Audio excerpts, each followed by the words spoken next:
তুফান সিনেমার টাইটেল ট্র্যাকে দেখানো এই ব্যক্তিটি কে, এক ঝলক যে পিস্তল নিয়ে আছে গুলি করতেছে, এই ব্যক্তিটি কে সেটি কিন্তু একটা রহস্যে ঘেরা।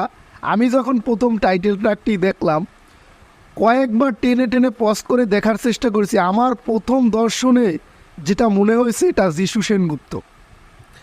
যিশু সেনগুপ্তর মতো অনেকটা আমার কাছে লাগছে সাইড থেকে। তো এটা থেকে এটা নিয়ে কিন্তু নানান জল্পনা কল্পনা চলছে। কেউ কেউ মনে করছে যিশু সেনগুপ্ত, আবার কেউ কেউ তো বলছে প্রসেনজিৎ চট্টোপাধ্যায়, আবার কেউ কেউ কিন্তু আফরান নিশোর কথাও বলছে। তো আফরান নিশো কিংবা প্রসেনজিৎ হওয়ার মতো কোনো সম্ভাবনা আমি কিন্তু দেখছি না। তবে এটা সত্যি কথা যে অনেকটা কিন্তু যিশু সেনগুপ্তর মতো লাগতেছে। তো যিশু সেনগুপ্ত যদি হয়, ফিল্ম শুরু হওয়ার আগ পর্যন্ত কিন্তু নানা জায়গায় রিউমার উঠছে। এমনকি গুগলে যে তুফান সিনেমার যে কাস্টিং দেখাইছে সেখানেও কিন্তু যিশু সেনগুপ্তর নাম দেখাইছে। তো হতে পারে যিশু সেনগুপ্ত, সেরকম কিন্তু একটা সম্ভাবনা আছে। আমার অবশ্য যিশু সেনগুপ্তর মতোই মনে হয়েছে। আপনাদের কার কথা মনে হয়েছে অবশ্যই জানাবেন। কিন্তু আমার কাছে যিশু সেনগুপ্তর মতো লাগছে, আফরান নিশো কিংবা প্রসেনজিতের মতো আমার কাছে লাগেনি, কারণ সেরকম হওয়ার সম্ভাবনাও নেই। কিন্তু এটা কিন্তু একটা আগ্রহর সৃষ্টি করবে। তবে এটা কিন্তু নিশ্চিত এই সিনেমায় আপনার মিশা সওদাগর আছে, চঞ্চল চৌধুরী আছে, এগুলো কিন্তু রায়হান রাফি আগেই প্রকাশ করে দিয়েছে। টিজ যখন প্রথম যে টিজটা ছাড়লো সেই টিজেই কিন্তু বলে দিয়েছে যে এখানে চঞ্চল চৌধুরী আছে। অর্থাৎ রায়হান রাফি কিন্তু ভাই কঠিন খেলোয়াড়। সে সিনেমা হলে চমক না রাইখা এত কিছু রিলিজ কিন্তু দেয়নি। অবশ্যই কোনো না কোনো চমক অবশ্যই আছে। সব থেকে বড় সম্ভাবনা কি জানেন? আমার শাকিব খানের দুইটা কিন্তু লোক, এই দুই লোক দেখা এটা কিন্তু আন্দাজ করা যাইতেছে যে শাকিব খানের ডাবল রোল কিন্তু থাকতে পারে এই সিনেমায়। শাকিব খানের ডাবল রোল থাকতে পারে, এমনও হইতে পারে এই সিনেমার ভিলেন শাকিব খানই মেইন ভিলেন।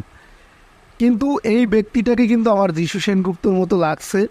আপনারা কমেন্টে জানাবেন যে আপনাদের কার মতো লাগছে। তবে যদি যিশু সেনগুপ্ত হয় বন্ধুরা, পুরো জমে যাবে, পুরো জমে যাবে। যিশু সেনগুপ্ত আমার খুবই প্রিয় একজন অভিনেতা। সে মারাত্মক। কলকাতায় সব থেকে যাকে বেশি পছন্দ করি, যাকে সব থেকে বেশি ভালো লাগে সে হলো যিশু সেনগুপ্ত। তার কমেডি, তার সিরিয়াস ক্যারেক্টার থেকে শুরু করে সব জায়গায় সে অনবদ্য। তার বিশেষ করে কমেডি সিনেমা, আমি কিলোর কীর্তি সিনেমা যখন দেখেছি কমেডিতে তার ফ্যান।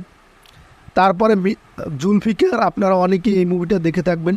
জুলফিকার মুভিতে, যে মুভিতে আপনার অঙ্কুশ দেব, প্রসেনজিৎ সবাই ছিল, এই মুভিতে কিন্তু ভিলেন হিসাবে ভাই সেই লেভেলের অ্যাক্টিং করছে, মাইন্ড ব্লোয়িং জাস্ট।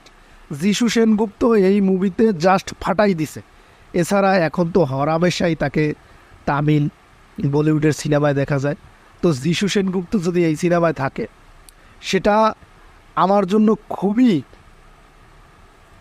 খুবই প্লেজার হবে। বিশেষ করে সাকিব ভক্ত বা বাংলা সিনেমার শুভাকাঙ্ক্ষী যারা আছেন সবার জন্যই সেটা আনন্দের হওয়ার কথা।